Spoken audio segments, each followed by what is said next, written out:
So I had some time here. I wanted to get this message out about the mobile connector, who gets it, who doesn't, what your choices are as far as charging and the cost, and latest updates with Tesla in this video. So the main decision happening just this week, just recently, we talked about that decision in our last video. If you have placed an order for a Tesla, if you're thinking about getting a car, a Tesla, you are not going to have any way to charge it included in your purchase. So just imagine you're spending 40, 60 plus $1,000 and now you're not going to get a mobile connector. And specifically, just to clarify, we're talking about the mobile Gen 2 connector, which retailed for $275. So there's been a lot of talk about including this as an option, maybe discounting the price, including it by default, and then discounting the car if you didn't want it. But what has been decided is that Elon is not going to include this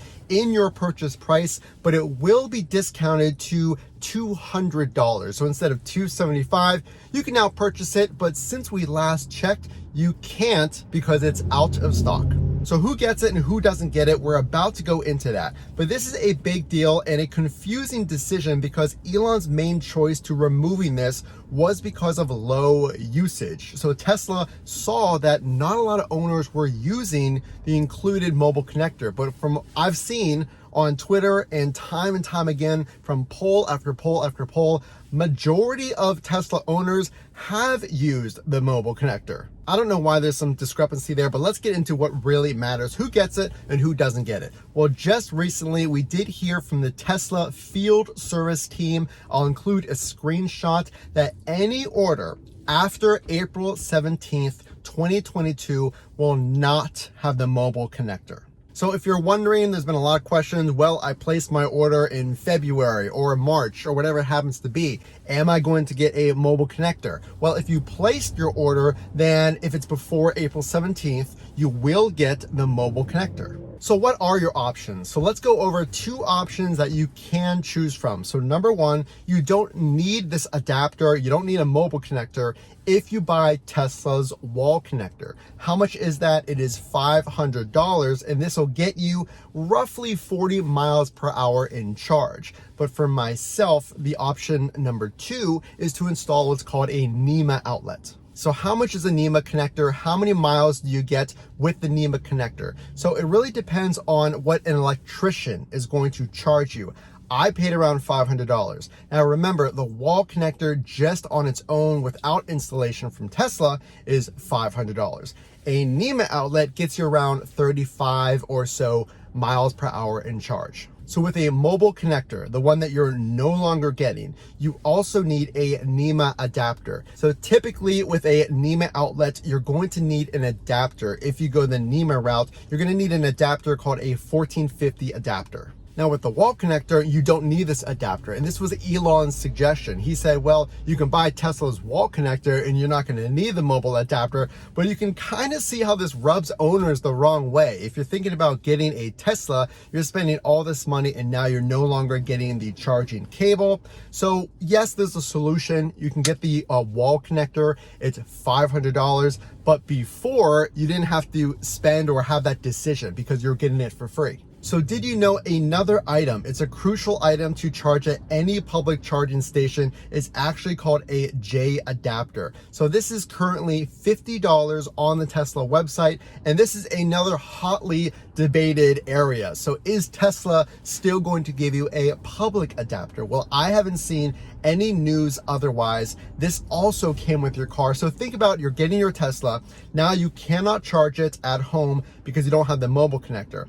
And are you going to be able to charge it in public? Because we're not sure if you're going to get the J adapter. And I'll put the exact part on the screen right now. But this allows you to go to a non-Tesla charger and easily plug in your Tesla. It's an adapter for public charging. So a lot of people have compared this decision to an Apple type of decision where they give you the phone and then the cable, but not the charging cube for the cable. So you're getting this device, but you're not having a way per se to charge it. So I want to know what your thoughts are in the comment section below. It's an extra $275 for the mobile Gen 2 connector.